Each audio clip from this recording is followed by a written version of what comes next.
He kind of spitting. Pokemon Brilliant Diamond and Shining Pearl will what? Hello, fellow Jerry. Will probably suck. I doubt. Because it actually looked like it was pretty good. Like, so far from what they showed us, I don't think it's going to suck. I think it's going to do very well. Yo, if I see the scary ass bitch one more time. And I'm worried about Pokemon Brilliant Diamond and Shining Pearl. If it wasn't for my job or curse as YouTuber that deals it's 16 minutes? with Pokemon, I wouldn't have bought these games and skipped BDSP. By the way, this is coming from the guy that bought Pokemon Let's Go Pikachu and Sword on launch week, so that's saying a lot. Why am I so not enthusiastic? Cheatham, red. Now, you may be confused because my initial reaction to BDSP was favorable. When that disastrous first trailer came out, I was one of the few people that said the chibi art style was great, and the game could be great. I still stand by that, to a certain point. I still do like the chibi art style, but I said that because I don't care about the graphics or the art style. This game's graphics could like Toy Story 1 Andy for all I care. I cared about the gosh darn gameplay and content in the game. And this game's content and gameplay is getting me concerned. Why am I so concerned with the content and gameplay of these remakes? Part 1. Marketing. What makes me worry about BDSP is the marketing, because it's so weird. Let's compare to other games in the series, mainly Aura since it's a remake like it. Omega Ruby and Alpha Sapphire was first revealed in a teaser video, with another video showing some vague footage in May, about 6 months before the release of the game, which was November 21st. The first trailer appeared in E3 2014 Nintendo's presentation. Ha! Remember when Pokemon actually participated in those things?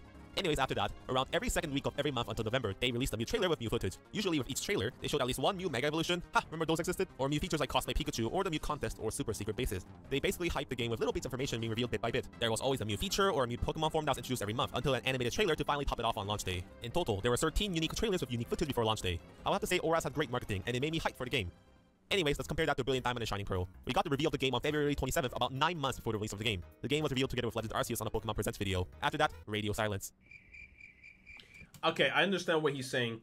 He's saying the same thing that I was saying in regards to No More Heroes 3, where the game barely had any type of advertisements. Like it feels like they're not even, you know, it feels like the publishers of the game have no hope. But then what if it's just Nintendo knowing that it's going to sell well? So there's no reason for them to go so crazy and spend money on all this, you know, oh, let's promote the game. What's the point? Nintendo, Game Freak, they know this game's going to sell. People's been asking for this. They don't have to promote the shit. People are going to buy it day one. We didn't get any new footage or screenshot or any news about the game after that. Then opportunists began to spread rumors everywhere about the state of the game. There was not a single news about the game until a brief 30-second shot of the game running on the new OLED version of Switch in July. It wasn't until August, almost half a year after the reveal of the game, that we got finally new footage for the game, which was a fall trailer. They showed off the new features such as character customization, Pokeball seals, following Pokemon, new contest mode, the Sinnoh Underground, and the Underground Wild area. After the trailer again, we got a trailer a month and a half later in September, which showed off no new features, except minor stuff such as the HM move changes, coffins, and Amity Square. It's now a month before release. There has been basically only 3 trailers of the game now, much less than 13. Basically the only new things in the game revealed, which are, you know, stuff that gives me reason to buy a fucking remake and not just go play Pokemon Platinum, are the only stuff in the August trailer and a few minor bits in the revealed teaser and September video. Also previously, usually the director of the game, Junichi Masuda, would go on a giant press tour to advertise the game for release. He would appear frequently while interviews, usually accompanied by Shigeru Mori or little skits on the Nintendo channel. Perhaps COVID-19 traveling restrictions is to blame for this, but I've barely seen anyone talk about this game in interviews, even taking place in Japan. Instead, they sent out reviews copies out to influencers, which was the first time that ever happened for a Pokemon game. This is really bad marketing compared to trailers in my opinion, because I'm not gonna watch some YouTuber that I don't give a damn about for new information about. Where the hell is my review copy, Nintendo? Where's my review copy, bruh? Why didn't I get my review copy? You bunch of bitches. Game. Let's release a new trailer or a mini demonstration or something like the previous games. So, what I'm saying is, why is there so little marketing towards this game compared to other games like Auras or Sword and Shield or even the fucking Let's Go games? So let's play out this logically. There are only 3 explanations to this lack of marketing. 1. Pokemon Company's marketing department is being lazy and not marketing the game. But that makes no sense because they have no reason not to market. 2. Pokemon Company and LCE are not marketing the new features we don't know about yet because they don't want to spoil the game. But based on Pokemon's track record of, you know, spoiling everything before the game comes out in the past installments, I find that unlikely. Also, this game has so much bad press and publicity right now, and if this game actually had fucking Platinum content in it, they would have converted it. What do you mean this game has so much bad press and publicity? I don't believe that.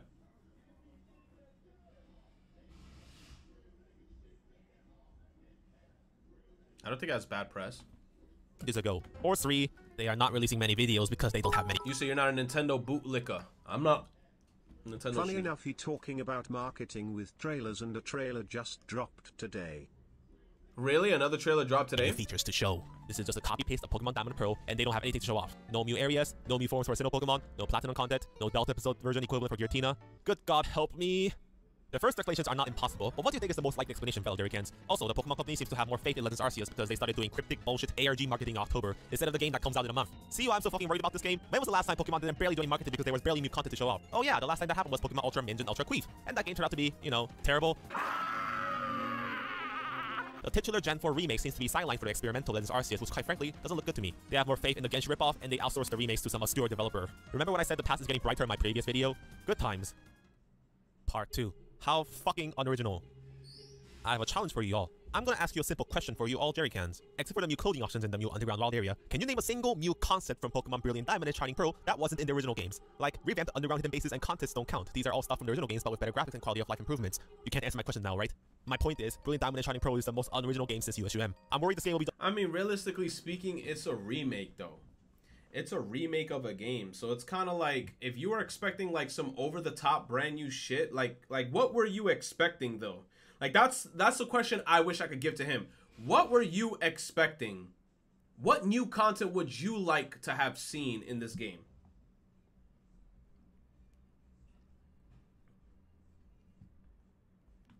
Remake, not remaster? Oh, remaster is just okay, so remake. So if it's a remake, the entire Pokédex? Oh, yo, you know what? I've already had my arguments against people saying that they want the entire Pokédex in games. I don't understand why people do want the entire Pokédex in games, because let's be realistic, 90% of everybody never fully complete the Pokédex. Let's be realistic here. People don't finish the Pokédex, and I don't know why people fiend for the full Pokédex when they don't finish it. So, you know? just Diamond and Pearl but in HD GB with closed options, wild area, and quality of life improvements. No new major features, no major story changes, no new Pokemon forms such as Reno forms and Mega Evolutions. Recently, I did an hour-long review of Pokemon Omega Ruby and Alpha Sapphire of how underrated it was. It's a long review. I put a lot of effort into it, so go check it out, wink wink. But since it's long, I'll summarize it briefly. ORAS, despite its two faults, which is ignoring Pokemon Emerald content in the main campaign and the easy difficulty, was a very refreshing game for the series, despite it being a remake. Introduced a ton of new features such as the excellent bottom screen catching mechanics, and sky soaring with Latios or Latias. There were also new additional forms to Pokemon such as Mega Evolutions for many home Pokemon, and the home Pokédex was expanded to include new evolved forms such as Gallade. And most of all the characters got redesigns, and they were much more well-written than the original game, so they were quite lovable. Compared to BDSP. No Mew Sinnoh Mega Evolutions, no Mew Sinnoh regional forms, that's reserved for Legends Arceus. Everyone is stuck wearing the same fucking clothes, and every dialogue seems to be the same so far. No Mew groundbreaking mechanic that makes Sinnoh feel refreshing. The map looks exactly the same as before, and here's a fun little detail. You know the bridges on the map? They were so precise on making the map be exactly the same as the original games, down to the number of planks on bridges. These people are fucking insane. What I'm saying is, the unoriginality and the uncreativeness of this game is... there's no way that they counted the planks. There's no way you counted the planks on a bridge. I'm confused.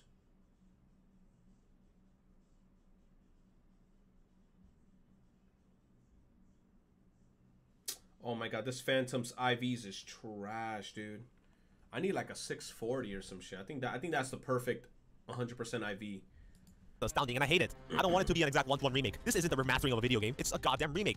And they keep marketing the fact that they were faithful to the games. God, I hate that word. It implies so much. Like the fans weren't mad at the previous games because they were unfaithful to the past games. We were upset because it was just fucking bad, or they tried to shove BS down our throats. Who do you think we are, idiots? Yes, we like a nostalgia for old stuff like the original games, but at the same time, we want to new stuff too. That's why I'm so angry about BDSP. It's because there's almost nothing new. They're either too lazy or rushed or cutting corners to come up with new stuff to improve Sinnoh, and instead copy the exact same fucking game as before. When Pokemon ORAS came out, I daydreamed about what a Sinnoh remake would be like. Being able to use Unova-like house Pokemon in Sinnoh, Dialga and Palkia getting new forms, even Pokemon like Shaman, Darkrai, and Arceus getting special treatment like Deoxys, having a not adult episode but a gracious episode post-game, and hopefully a Battle Frontier. But that was my daydream of a time when Game Freak or Pokemon Company actually cared, but that time is long gone. It's just endless cynicism by pandering to mobile gacha gamers, China, and Tencent, and copying other successful Nintendo games. Even the blatant cash grab that are the Let's Go games had new stuff in it that was— Yo, say what y'all want though, at least China and Tencent making the games and adding content to it. Because if you see Pokemon Unite, they actually are adding content to the game and they're making the game different. They're putting costumes on the characters. They're making events. They're at least putting different shit to it. Was in the original Kanto games or the Gen 3 remakes, such as the new catching mechanic, new characters, revamped characters, improved story, and everyone got redesigned, giving a reason to buy them. And at least Kanto Pokemon had regional forms and Mega Evolution. This game is worse than that. When they were marketing the ORAS games, they kept emphasizing how Mew Hoenn is with taglines such as Mew Hoenn Adventure, and kept showing every single Mew feature or Mew character or Mew Mega Evolution. With BDSP, they keep emphasizing about how they've been faithful to the original games and how we can re-experience Sinnoh again. Gee, it's like as if they knew the newer games suck and the older games are better. Yeah, this is disgusting. Anyways, this whole effort seems like a waste of effort if you think about it. Why make a chibi graphics or make a fucking remake at all if you're gonna keep everything mostly the same? All these new features except the chibi can probably be recreated in a ROM hack. They could have just put out a remaster with updated music and it'd be the same thing. It's not like Nintendo fans are not willing to spend money and buy the same game numerous times. Bottom line, this game remaking feels almost like a waste of time for me. You still buying Part it though? 3. Erasing Pokemon Platinum from history. What's worse than the fact that this is just a Gen 4 Chibi HD game? I just realized, why is this character a gas? A gas thingy. Game Remaster is that it's even pretending as if Pokemon Platinum doesn't exist. It's not just the fact that the Battle Frontier won't be obvious in the game because it's fucking missing the Atlas map. Where is it? Where the hell is it? Where the hell is it? I put this out on Twitter, but the game is going the extra mile to make fucking sure the game is exactly like the original Diamond and Pearl, not Platinum. For example, Gardenia's gym. Gone is Platinum's cool clock gimmick. You have the Lazy Forest maze from DP that's about as bland as Erika's gym from Gen 1, or the Empty Square at Hearthstone City. Pokemon Platinum improved the original Amity Square, which was basically an empty pot of land, by adding a lake in the middle and a teleportation maze where you can get various items. Guess which game BDSP is choosing to follow? Also, the main characters aren't wearing platinum clothes. You know, the platinum clothes would have been a perfect excuse to be there as winter clothes for the snow route if you think about it. Like how Dawn wore it in the anime temporarily for the cold. But we don't have that in the trailers, and I bet platinum clothes won't be in these games because fuck you, we're trying to erase history here. I instantly knew something was wrong the moment they did the whole Pokemon 25th anniversary montage. It was a montage where they showed every Pokemon game in history, and look how fast platinum goes by. They just dubbed Masuda's voice saying, guys, ignore that. That game doesn't exist anymore. Don't look over there. Look over here at our crappy remake. I'm honestly surprised they even acknowledged its existence. How embarrassing. And don't type in the comments, oh, Porygon Z and the Shaming Flower NPCs and trailer. These are minor things that should be there as a given. I want proper platinum content like the Distortion World, proper treatment with Giratina, expand the lore like the Belt episode did, and a new Battle Frontier. Is that too much to ask for when Pokemon Heart Gold and Soul Silver and Omega Ruby and Alpha Sapphire accomplished this years ago? Anyways, I could go on and on about how Diamond and Pearl is a terrible game, how Platinum saved Generation 4 in Sinnoh, and how copying only the DP games is a terrible idea, but I won't do that in this video. I'll be making a proper Platinum review and retrospective before the remake comes out, so look forward to that. I'm also streaming both Pokemon Platinum and Diamond in preparation for the release of BDSP on Twitch, so come check it out. Link is in the description below. I'll probably give more respect to Pokemon Platinum than the Pokemon Company or Masuda ever will. That being said, maybe they're hiding Platinum content to be a surprise. Maybe this is all a ruse and Platinum stuff will be in the postgame. I hope I'm wrong and that's right, because don't get me wrong, I'm not game will be very good because the trailers so far have failed to show that there's fucking new content in. What's the new trailer? You said that there was a new Pokemon trailer? He is kind of spitting, but we gotta see the game when it's out. He's buying the game. Of course he's gonna buy the game. To any woman I have a crush on, that's in a relationship, I hope he beats you and leaves you for a dude named Trent. I don't even got shit to say. Yo, Griffey bugging, dude. Ember Lab says Sony is happy with the game sales, which have been enough to recoup development cost. New trailer. That's the new trailer. Thank you, Akuro.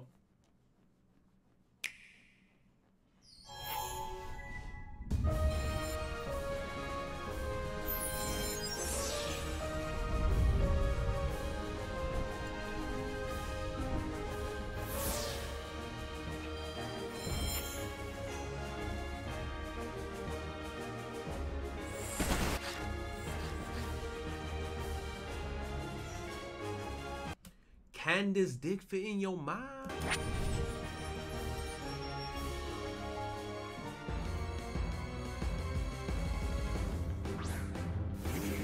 Obama Snow.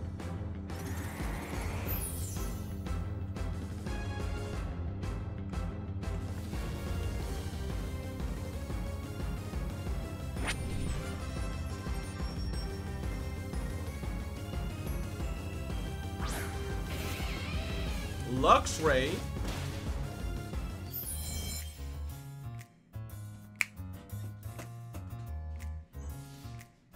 Hey, run that shit back. We're in York, New City. York, New City, run that shit back.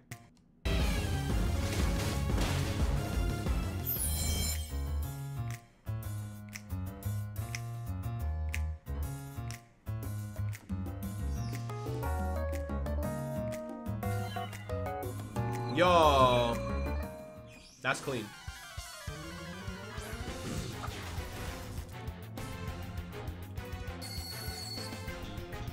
She kind of thick. And why whenever we're fighting Team Galactic, we're like in some like void.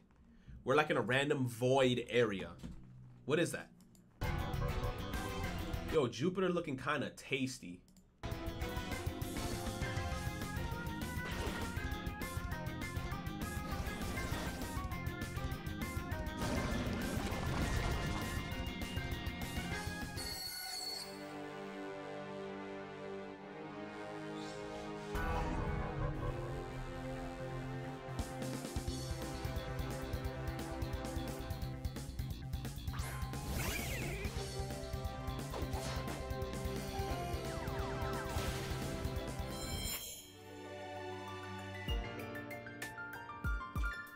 Hey, hey, hey, hey. Who's 27?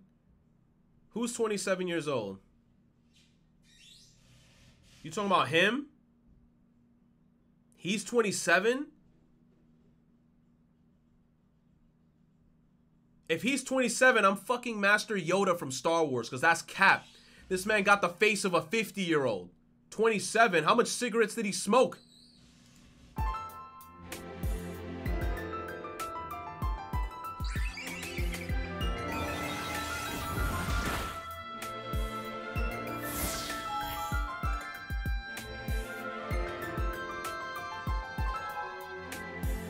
Oh, platinum style outfit. Early purchase bonus.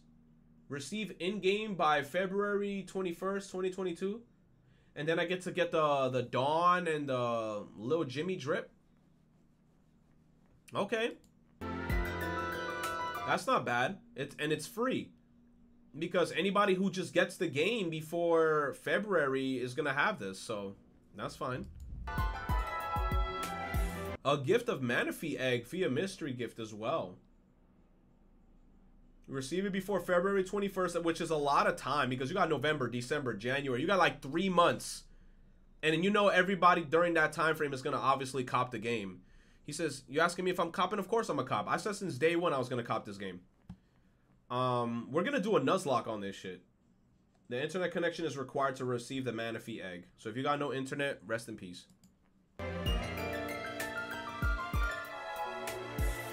12 quick bolas? 12 quick balls?